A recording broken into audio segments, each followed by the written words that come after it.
Hello, नमस्कार। मेरा नाम दलबीर है और मेरे इस यूट्यूब चैनल में आपका स्वागत है। मेरे इस यूट्यूब चैनल का नाम इंडियन टेक्निकल फार्मिंग है और आज मैं आपके लिए खेती से जुड़ी एक नई वीडियो लेकर आया हूँ। इस वीडियो में आज मैं आपको बताता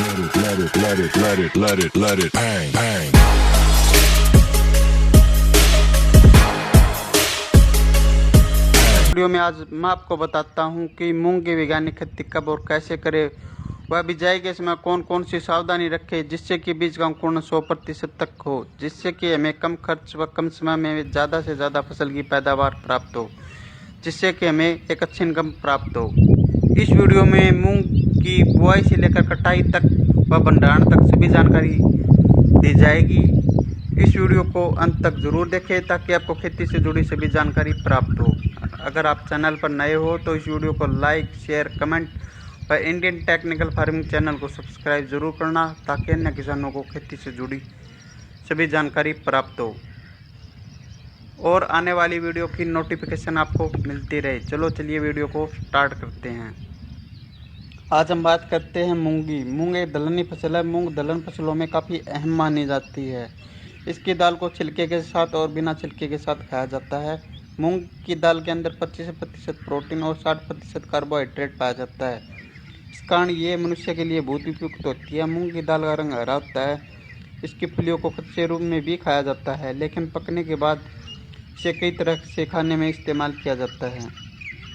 मूंग की खेती ज़्यादातर खरीफ के मौसम में की जाती है, जिसके लिए बलुई मिट्टी सबसे उपयुक्त होती है। इसके पौधों को सामान्य बारिश की जरूरत होती है, लेकिन फलियों के पकने के दौरान होने वाली बारिश इसकी पैदावार को अधिक नुकसान पहुंचाती है। फलियों के पकने के दौरान बारिश के होने पर फलियां फट जाती है। मूंग की खेती के लिए ज़मीन का पीएच मान सामान्य होना चाहिए। अगर आप मूंग की खेती करना चाहते हो तो मूंग की खेती अप्रैल से जुलाई तक इसकी बिजाई की जाती है।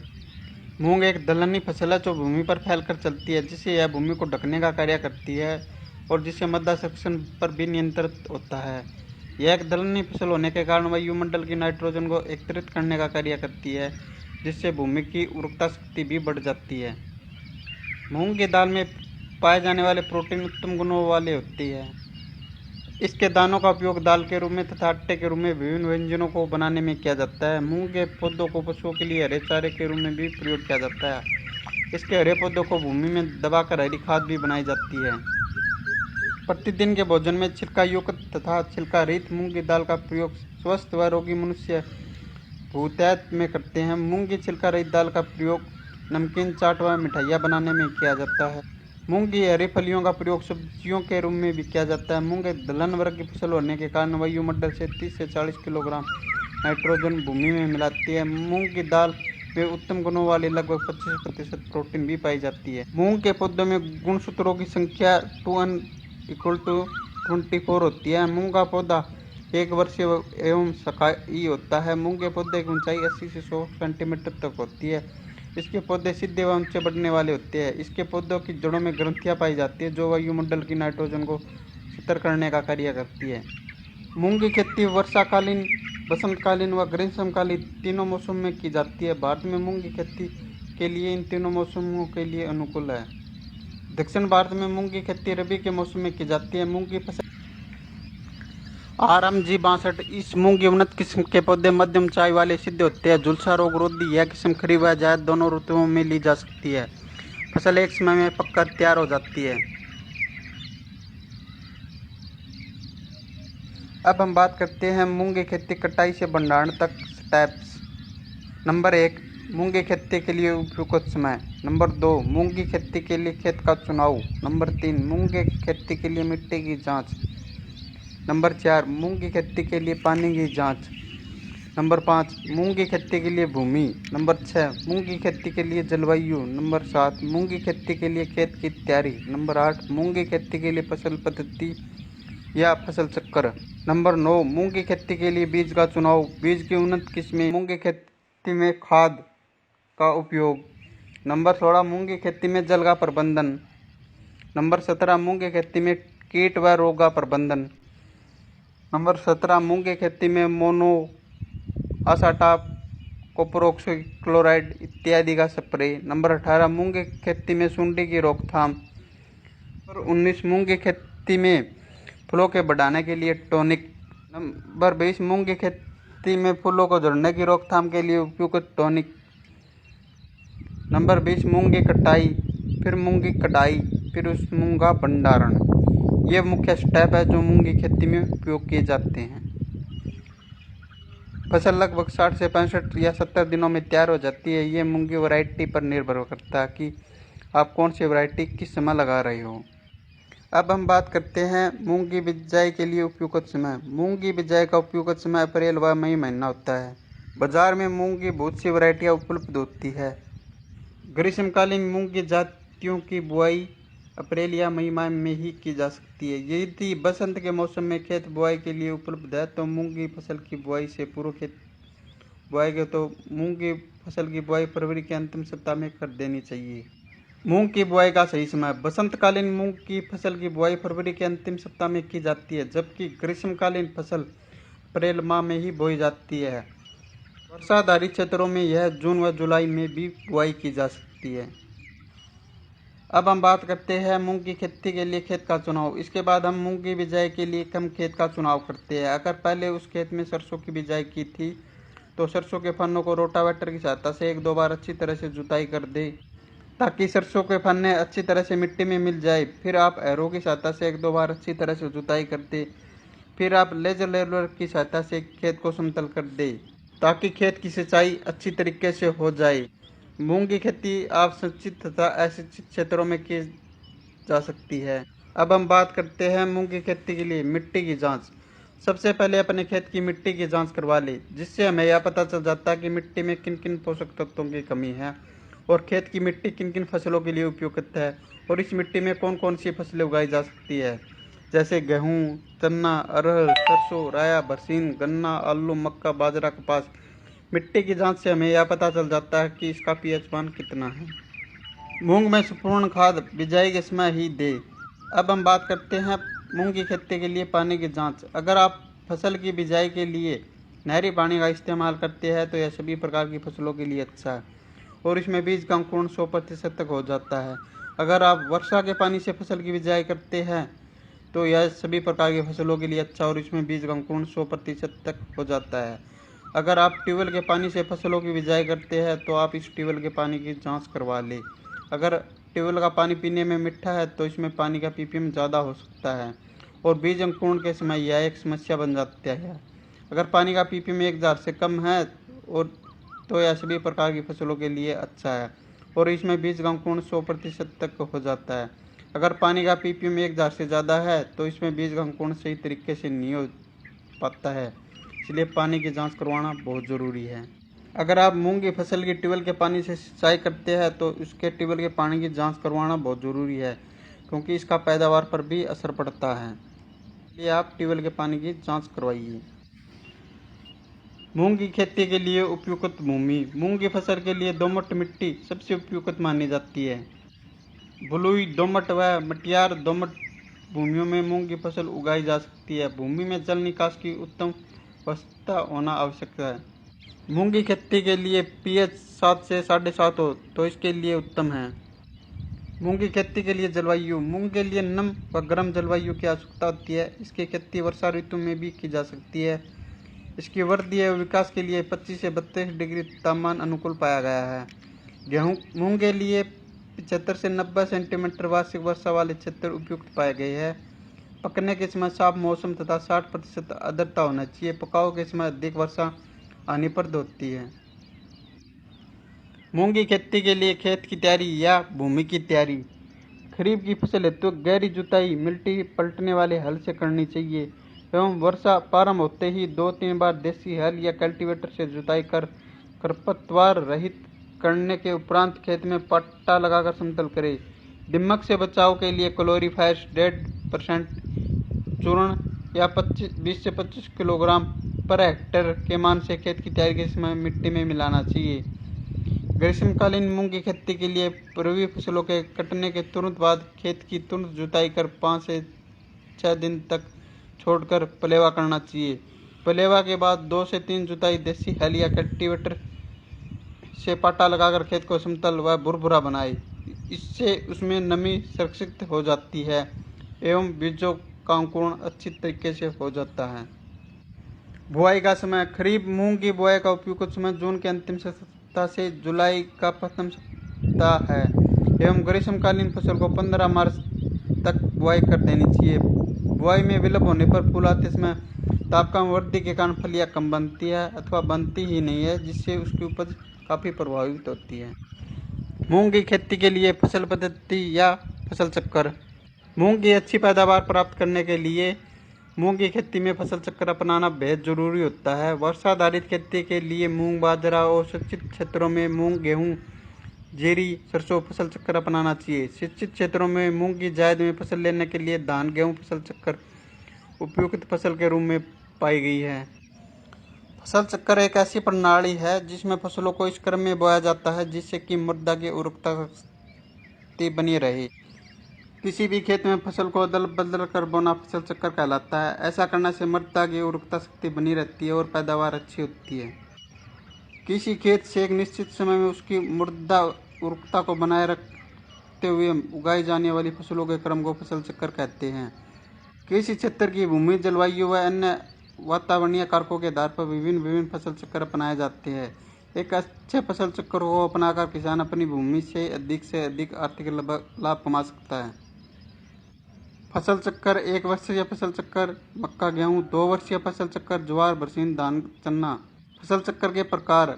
खरीफ की फसलों में अपनाए जाने वाले फसल चक्कर, रबी की फसलों में अपनाए जाने वाले फसल चक्कर, जायद की फसलों में अपनाए जाने वाले फसल चक्कर। फसल चक्कर के सिद्धांत। उथली जड़ वाली फसलों के बाद गहरी जड़ वाली फसलों को उगाना चाहिए। अधिक खाद की आवश्यकता वाली फसलों के बाद कम खाद की आवश्यकता वाली फसलों को उगाना चाहिए। अधिक जल की आवश्यकता वाली फसलों के बाद कम जल की आवश्यकता वाली फसलों को उगाना चाहिए। फलीदार फसलों के बाद अफलीदार फसलों को उगाना चाहिए। कृषि साधनों का उपयोग समतापूर्वक ढंग से करना चाहिए। भूमि कटाव से प्रभावित क्षेत्रों में फसल चक्कर में फसलों में वृद्धि होती है। फसल चक्कर के लाभ। मृदा की उर्वरता शक्ति में वृद्धि होती है तथा मृदा के भौतिक, रासायनिक, जैविक गुणों में सुधार होता है। सघन फसल चक्रों को अपनाने से भूमि में जीवांश में पदार्थ की मात्रा में वृद्धि होती है। उचित फसल चक्र को अपनाने से भूमि में पनपने वाली विभिन्न बीमारियों के प्रभाव में कमी आती है। फसल चक्र अपनाने से कीटों तथा खरपतवारों पर भी नियंत्रण होता है। एक उत्तम फसल चक्र प्रति इकाई क्षेत्रफल में अधिक आर्थिक लाभ देता है। एक अच्छे फसल चक्र से उन्हें वर्ष भर लगातार रोजगार उपलब्ध होता रहता है। फसल चक्र में दलहनी फसलों को सम्मिलित करना चाहिए जिससे भूमि में नाइट्रोजन तथा जीवांश पदार्थों की वृद्धि होती है। पशुओं को चारे की आपूर्ति के लिए चारे वाली फसलों को सम्मिलित करना भी आवश्यक होता है। मूंग की खेती के लिए खेत की तैयारी व खाद का उपयोग। अगर आप खेत में गोबर की खाद का इस्तेमाल करते हो तो 8 से 10 ट्रॉली 1 एकड़ के लिए पर्याप्त रहती है। गोबर की खाद को जमीन में अच्छी तरह बिखेर कर जमीन को समतल कर देना चाहिए। अगर आप खेत में रासायनिक खाद का इस्तेमाल करते हो तो 1 एकड़ के लिए 50 किलो DAP पर्याप्त रहती है। DAP को बीज की बुआई के समय ही खाद की बुआई कर देनी चाहिए। सिंचाई, बत्तर जुताई, कल्टीवेटर सुहागा। अगर आप खेत को अच्छी तरह से सिंचाई कर दे, जमीन के बत्तर आते ही एरो की सहायता से 1-2 बार खेत को अच्छी तरह गहरी जुताई कर दे, फिर आप कल्टीवेटर सुहागा की सहायता से जमीन को समतल कर दे, फिर आप इसमें बीज की बुआई कर सकते हो। अब हम बात करते हैं मूंग की खेती के लिए बीज का चुनाव, बीज की किस्म या वैरायटी, बीज का उपचार और बीज की मात्रा। हम अपने खेत में मूंग की बिजाई करते समय ऐसे बीज का चुनाव करते हैं जो कि अपने क्षेत्र या एरिया के हिसाब से ठीक हो। बीज का चुनाव हमें मिट्टी, समय व पानी के अनुसार ही करना होता है क्योंकि दोमट मिट्टी के लिए अलग, रेतीली ज़मीन के लिए अलग अलग वैरायटी आती है। बीज की वैरायटी। हमें एक ऐसी वैरायटी का चुनाव करना होता है जो हमारे क्षेत्र व ज़मीन के व पानी के हिसाब से ज़्यादा उत्पादन देती हो। हमें एक ऐसी कंपनी के बीज का चुनाव करना होता है जो कंपनी सरकार के द्वारा रजिस्टर्ड हो, जैसे राशि, US, शक्तिवर्धक इत्यादि। बीज का खरीदते समय हमें बीज का पक्का बिल अवश्य लेना चाहिए जिससे कि बीज के डुप्लीकेट होने के चांस कम हो, जिससे कि हमें एक बढ़िया बीज मिले, जिससे कि उसकी पैदावार अच्छी हो। बीज का उपचार। हम बीमारी की रोकथाम के लिए हम बीज का उपचार करते हैं जिसे हम FIR भी कहते हैं, जिसे हम फंगिसाइड, इंसेक्टिसाइड व राइजोबियम कल्चर भी कहते हैं। सबसे पहले बीज को फंगिसाइड दवाई से उपचार करते हैं, जिसे हम फंगस की बीमारियों की रोकथाम के लिए करते हैं। फिर हम इंसेक्टिसाइड की बीमारियों की रोकथाम के लिए इंसेक्टिसाइड से उपचार करते हैं। फिर हम राइजोबियम कल्चर से उपचार करते हैं, जो कि हमारी पैदावार बढ़ाने में मदद करता है। बीज की मात्रा, हम मूंग की बिजाई के लिए 1 एकड़ में 4 से 5 किलो बीज की ही बिजाई करते हैं। मूंग की उन्नत किस्में, जानिए विशेषताएं एवं पैदावार। मूंग हमारे देश की महत्वपूर्ण दलहनी फसल है। इसकी अच्छी पैदावार के लिए अपने क्षेत्र की प्रचलित मूंग की उन्नत किस्म का चुनाव करना आवश्यक है। मूंग के उन्नत किस्में राज्यवार। हरियाणा, खरीफ की फसल हेतु IPM 23, MH 215, मुस्कान इत्यादि। जायद की फसल हेतु SML 668, पंत मूंग 5 इत्यादि। पंजाब के लिए खरीफ फसल हेतु IPM 23, MH 215, ML 818, ML 613 इत्यादि। जायद की फसल हेतु SML 658, IPM 23, पंत मूंग 5 इत्यादि। पंजाब के लिए खरीफ फसल हेतु IPM 23, MH 215, ML 818, ML 613 इत्यादि। जायद की फसल हेतु SML 658, IPM 23, पंत मूंग 5 इत्यादि। राजस्थान की खरीफ फसल हेतु SML 658, IPM 23, RMG 492, MH 215 इत्यादि। ये खरीफ की फसल के हेतु है। जायद की फसल हेतु SML 668, PDM 139, मेया इत्यादि। इस तरह उत्तर प्रदेश, झारखंड, बिहार, गुजरात, कर्नाटक, महाराष्ट्र, तमिलनाडु, आंध्र प्रदेश की अलग अलग वैरायटी आती है। ये वैरायटी खरीफ की फसल हेतु अलग, जायद की फसल हेतु अलग, गर्मी के मौसम की अलग अलग वैरायटी आती है। अगर आप किसी भी वैरायटी का चयन करें तो आप मौसम व राज्य के अनुसार ही वैरायटी का चुनाव करें। आप वैरायटी का चुनाव खरीफ, जायद व किस फसल हेतु करें, उसके अनुसार ही वैरायटी का चुनाव करें। मूंग की खेती में अगर आप रासायनिक खाद का इस्तेमाल करते हो तो 1 एकड़ के लिए 30 किलो DAP, 20 किलो पोटास व 10 किलो जिंक पर्याप्त रहती है। खाद का इस्तेमाल आप अपनी मिट्टी की जांच के अनुसार भी कर सकते हो। बिजाई, मूंग की बिजाई, अगर आप मशीन की सहायता से खाद व बीज की बुआई एक साथ कर सकते हो। हमें बीज की बिजाई सुबह या शाम के समय ही करनी चाहिए। बिजाई के समय हमें लाइन से लाइन की दूरी 1 फीट व बीज से बीज की दूरी 10 से 12 सेंटीमीटर व बीज की गहराई 8 से 10 सेंटीमीटर रखनी चाहिए। बिजाई के समय बीज गिल्ली मिट्टी में ही डलना चाहिए व इसके ऊपर 5 से 6 सेंटीमीटर जमीन की परत चढ़ जानी चाहिए, जिससे कि बीज का अंकुरण सही तरीके से हो सके। बिजाई के समय भूमि में पर्याप्त मात्रा में नमी होनी चाहिए। मूंग की खेती में अगर आप खरपतवार की रोकथाम का नियंत्रण चाहते हो तो आप बिजाई के तुरंत बाद पेंडामेलिथान 30% EC का छिड़काव कर दे। 1 एकड़ के लिए 500 मिली दवा का 250 लीटर पानी में घोल बनाकर उसका 1 एकड़ में स्प्रे कर दे। इससे खरपतवारों का जर्मिनेशन नहीं होगा, इसमें खरपतवार नहीं उगेंगे। इस तरह आप खरपतवार की भी रोकथाम कर सकते हो। मूंग की बुआई आप सिंचित तथा असिंचित क्षेत्रों में कर सकते हो। सिंचित क्षेत्रों में आप सिंचाई के बाद आप मूंग की बुआई कर सकते हो। अगर आप असिंचित क्षेत्रों में इसकी बिजाई करते हो तो ये बिजाई वर्षा के बाद ही आप कर सकते हो, जिसे आप बिरानी क्षेत्र भी कहते हो। बिरानी क्षेत्र में बारिश के बाद ही मूंग की बुआई की जाती है। मूंग की फसल में 20 दिन बाद निराई व गुड़ाई। मूंग की फसल की बिजाई के 20 दिन बाद खेत में खरपतवार उगना शुरू हो जाते हैं, जिसे आप कसिये की सहायता से निराई व गुड़ाई कर सकते हो। अगर आप रासायनिक दवाओं से इनका नियंत्रण चाहते हो तो मार्केट में बहुत सी दवाइयाँ उपलब्ध है, जिससे खरपतवारों का नियंत्रण हो जाता है। 20 से 25 दिन बाद मूंग की खेत की सिंचाई। अगर वर्षा नहीं हुई है तो अगर फसल में पानी की जरूरत है तो आप 20 से 25 दिन बाद फसल की आप सिंचाई कर सकते हो। ये सिंचाई आप नहरी पानी या फिर ट्यूबवेल के पानी से कर सकते हो। जल का प्रबंधन, मूंग की खेती में जल का प्रबंधन भी होना बहुत ज़रूरी है, क्योंकि अगर बारिश ज़्यादा हो जाती है तो खेत में जल भराव हो जाता है, जिसका जल प्रबंधन होना बहुत ज़रूरी है। अगर बारिश समय पर हो जाती है तो हमें मूंग की खेती में सिंचाई की आवश्यकता नहीं पड़ती है। मूंग की फसल को ग्रीष्म ऋतु में 15 दिन के अंतराल पर सिंचाई की जरूरत होती है। फलियां बनते समय एक हल्की सिंचाई भी जरूर करें। फसल पकने के 15 दिन पहले ही सिंचाई बंद कर दे। बारिश के मौसम में खेत में पानी का भराव न होने दें। मूंग का अधिक उत्पादन लेने के लिए इन बातों का ध्यान रखें। बुआई के लिए किसान केवल प्रमाणित बीजों का ही इस्तेमाल करें। अपने क्षेत्र के मुताबिक ही किस्मों का चयन करें जिससे नुकसान न हो और अधिक उत्पादन मिले। बुआई सही समय पर करनी चाहिए। अगर किसान देरी से बुआई करते हैं तो इसका सीधा उत्पादन पर असर पड़ता है। बुआई से पहले बीजोपचार जरूर करें। इससे फसल को बीज और मिट्टी जनित बीमारियों से बचाया जा सकता है। मृदा परीक्षण के मुताबिक उर्वरक का इस्तेमाल करें। समय समय पर खरपतवार का नियंत्रण करें। मूंग की खेती में प्रमुख रोग व उनकी रोकथाम। नंबर 1, चितेरी रोग। पीला चितेरी रोग एक विषाणु जनित रोग है जिसमें पत्तियों पर पीले धब्बे पड़ जाते हैं और बाद में पत्तियां पूरी तरह से पीली पड़ जाती है। यह रोग तेजी से फैलता है। रोकथाम। यह रोग मूंग की फसल में सफेद मक्खी द्वारा फैलता है।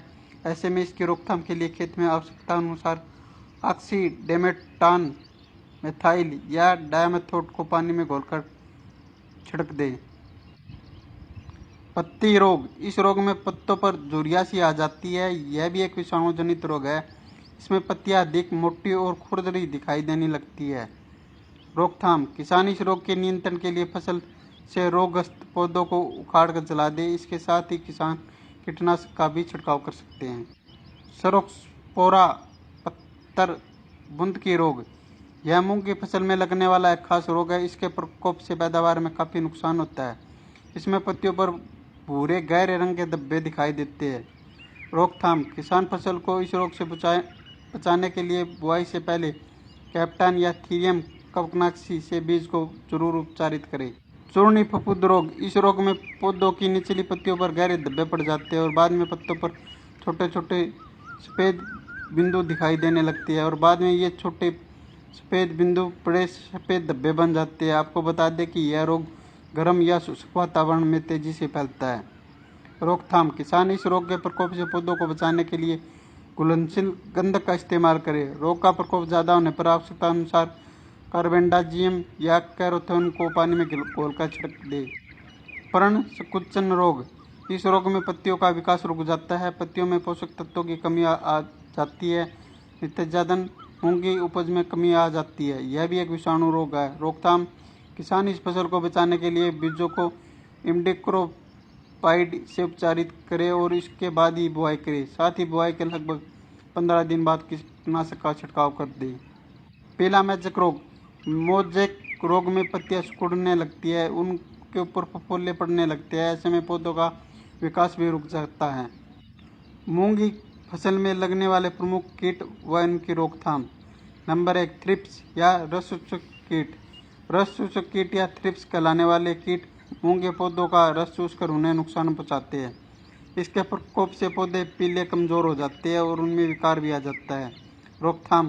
किसान बुआई से पहले बीज को थायोमेथोक्स 70 WS 2 मिलीमीटर प्रति किलोग्राम बीज के हिसाब से उपचारित करें। आपको बता दें कि थायोमेथोक्स 25 WG 2 मिलीमीटर प्रति लीटर पानी में घोलकर छिड़कने से थ्रिप्स की समस्या से छुटकारा पाया जा सकता है। माहू। फसल में माहू कीट के शिशु और प्रौढ़ पौधों के कोमल तनों, पत्तियों, फूल फल से रस चूसकर उसे कमज़ोर बना देते हैं। रोकथाम। किसान इस कीट से फसल सुरक्षा के लिए डायमेथोड 1000 मिलीमीटर प्रति 600 लीटर पानी या इमिडाक्लोप्रिड 17.8 असल प्रति 600 लीटर पानी में 125 मिलीलीटर के हिसाब से प्रति हेक्टेयर में छिड़काव करें। सफ़ेद मक्खी। सफ़ेद मक्खी एक भूभक्षी कीट है जो फसल को शुरुआती अवस्था से लेकर आखिरी अवस्था तक नुकसान पहुंचाता है। इसके प्रकोप से उत्पादन में कमी आ जाती है। रोकथाम। माहू कीट नियंत्रण की विधि का इस्तेमाल किसान इस कीट से भी छुटकारा पा सकते हैं। मूंग की फसल में आप कीट की रोकथाम के लिए इमिडाक्लोप्रिड मोनो या टाटा का असाटाप भी उपयोग कर सकते हो। मूंग की फसल में फंगस की रोकथाम के लिए कॉपर ऑक्सीक्लोराइड का उपयोग करें। अगर खेत में खाद की कमी दिखाई दे तो आप NPK 19-19 का भी छिड़काव कर सकते हो। अगर खेत में फूलों की संख्या कम है तो आप प्लानोफिक्स कल्टार जैसे टॉनिक का उपयोग करें, जो कि फूलों की संख्या में भारी वृद्धि करता है और फूलों का झड़ने से भी रोकता है, जिससे उपज में भी वृद्धि होती है। प्लानोफिक्स एक प्लांट ग्रोथ रेगुलेटर टॉनिक है जो पौधे तथा फूलों की संख्या में भारी वृद्धि करता है, जो फूलों को झड़ने से भी रोकता है, जिसके उपयोग से उत्पादन में वृद्धि होती है। आप 1 या 2 स्प्रे मूंग की फसल में ज़रूर करें। मूंग की खेती में सुंडियों की रोकथाम के लिए कोरोजन का ही इस्तेमाल करें। इसके इस्तेमाल करने से मूंग की फलियों में लगभग सभी सुंडियां खत्म हो जाती है, जिससे पैदावार में अच्छी वृद्धि होती है। अगर आप कोरोजन का इस्तेमाल करते हो तो सुंडियों का सफाया हो जाता है। इस तरह आप सुंडियों की रोकथाम के लिए कोरोजन का ही इस्तेमाल करें। मूंग की फलियां पकने के बाद मूंग की कटाई शुरू हो जाती है। मूंग की कटाई 60 से 65 दिन के बाद शुरू हो जाती है। यह मूंग की वैरायटी पर निर्भर करता है। अगर मूंग की सभी फलियां पक गई है तो आप इसकी कटाई कर दें। कटाई होने के बाद आप इसकी बंडल बना दें। फिर आप इसको 4 से 5 दिन धूप में सूखने के लिए छोड़ दें। फिर आप इसकी कढ़ाई कर सकते हो। कढ़ाई करने के बाद मूंग का भंडारण कर दें। अगर आपको ये वीडियो पसंद आई है तो इस वीडियो को ज़्यादा से ज़्यादा लाइक, शेयर, कमेंट और इंडियन टेक्निकल फार्मिंग को सब्सक्राइब करें। धन्यवाद।